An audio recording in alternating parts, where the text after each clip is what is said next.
O transatlântico Príncipe de Astúrias da Espanha enfrenta uma tempestade à noite que tornava a visibilidade praticamente zero, impossibilitou de seu capitão de enxergar alguma coisa como a luz do farol da Ponta do Boi em Ilhabela, São Paulo, e acabou batendo no rochedo de Ponta de Pirabura, no extremo leste da ilha de São Sebastião. A batida fez com que se abrisse um buraco de 20 metros em seu casco. Sabe-se que foram registrados 150 passageiros na primeira classe e 120 na segunda e a classe econômica. No entanto, supõe-se que esse número possa chegar a 1.500 a 700 passageiros, já que era comum os passageiros não serem registrados. A catástrofe só foi comparável à do Titanic, tendo uma curiosidade que ambos foram construídos pelos estaleiros Russell e Amp, em Glasgow, Escócia. Enxurrada no Rio de Janeiro. Nessa catástrofe o governo apontou um número de mortos de cerca de 1.021 pessoas, já outros órgãos estimam um número de 10.000 pessoas mortas. As cidades atingidas foram Petrópolis, Teresópolis, Nova Friburgo e Sumidouro. A maior tragédia de incêndio criminoso no Brasil ocorreu no Grand Circus norte-americano, causado por um ex-funcionário que foi demitido por ter antecedentes criminais, jurando vingança ao dono do circo. Esse fato aconteceu no dia 17 de dezembro de 1961 na cidade de Niterói, Rio de Janeiro.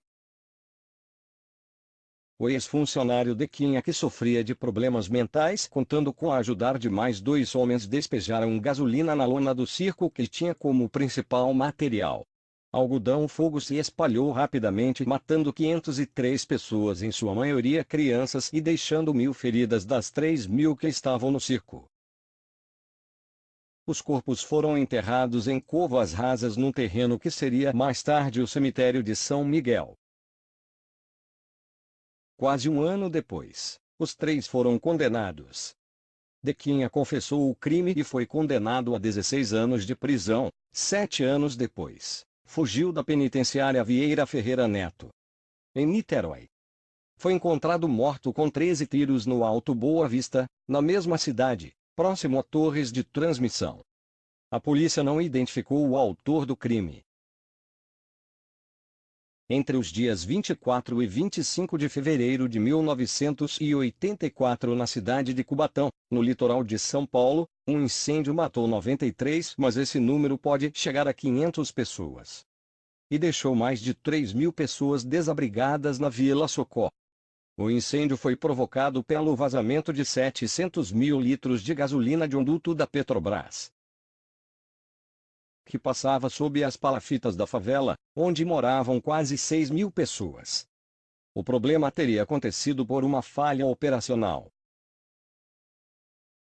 No começo da noite de 17 de julho de 2007, o Airbus A320 da TAM, que vinha de Porto Alegre para o aeroporto de Congonhas, em São Paulo, ultrapassou a pista principal do aeroporto.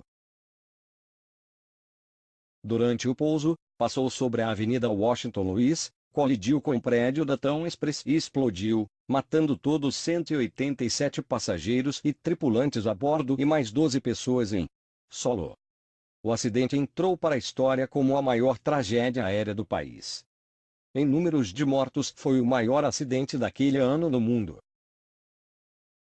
O pavilhão de exposição da Gameleira, projeto do arquiteto Oscar Niemeyer, já foi o maior acidente de trabalho do Brasil, matando 69 pessoas e deixou sem feridos. O pavilhão tinha 240 metros de comprimento e entre as causas da queda de parte de sua estrutura se deu por retirada das escoras de sustentação e por a estrutura estar cedendo. Este acidente aconteceu em fevereiro de 1971.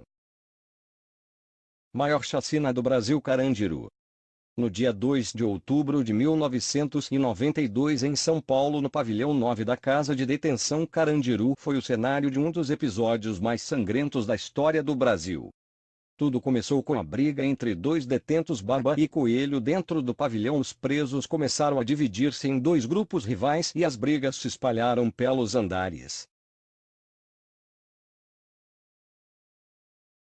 A operação policial contou com 320 policiais, onde 111 presos acabaram mortos, número que pode chegar a 200, e com 130 detentos feridos e 23 policiais feridos. O maior acidente rodoviário em termos de vítimas fatais registrado no Brasil aconteceu em 14 de março de 2015. Um ônibus da Costa Amp. Mar.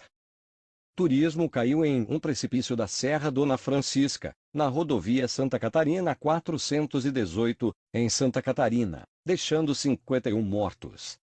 O motorista perdeu o controle do veículo ao realizar a curva.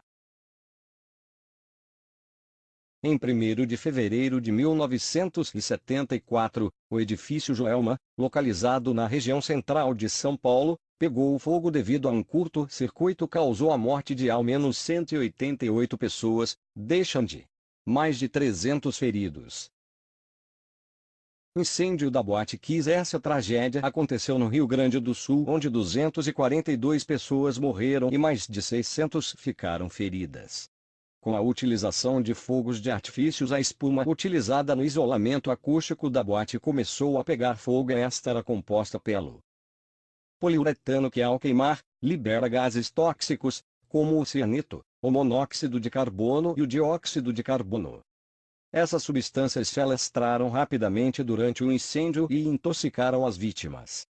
Todos os 242 mortos perderam a vida sufocados pela fumaça. O acidente com Césio 137 na cidade de Goiânia foi o maior acidente radioativo já ocorrido no Brasil. Ele provocou e ainda provoca sofrimento para muitas pessoas. Esse acidente ocorreu devido a 2 catadores de lixo e, ao encontrarem um aparelho de radioterapia, venderam a peça a Devair Alves Ferreira, dono de um ferro velho, que desmontou a máquina e expõe cerca de 19,26 gramas de cloreto de césio ao ambiente. Com o passar do tempo, muitas pessoas começaram a apresentar o sintoma de contaminação: vômitos, náuseas, diarreias e tontura, que são sintomas de síndrome aguda de radiação. Só sendo constatada que esses sintomas eram provocados por radiação quando a esposa de Devair Alves levou uma parte da máquina até a sede da Vigilância Sanitária. A contaminação resultou em 60 mortos e 1.600 afetados. Rompimento da barragem da Vale no município de Brumadinho, no estado de Minas Gerais. Liberou cerca de 13 milhões de metros cúbicos de rejeitos, que se estendeu por cerca de 10 quilômetros, ocasionando a morte de 65 pessoas e até agora 279 desaparecidos com baixa probabilidade de estarem vivos, tornando esse o maior acidente de trabalho do Brasil.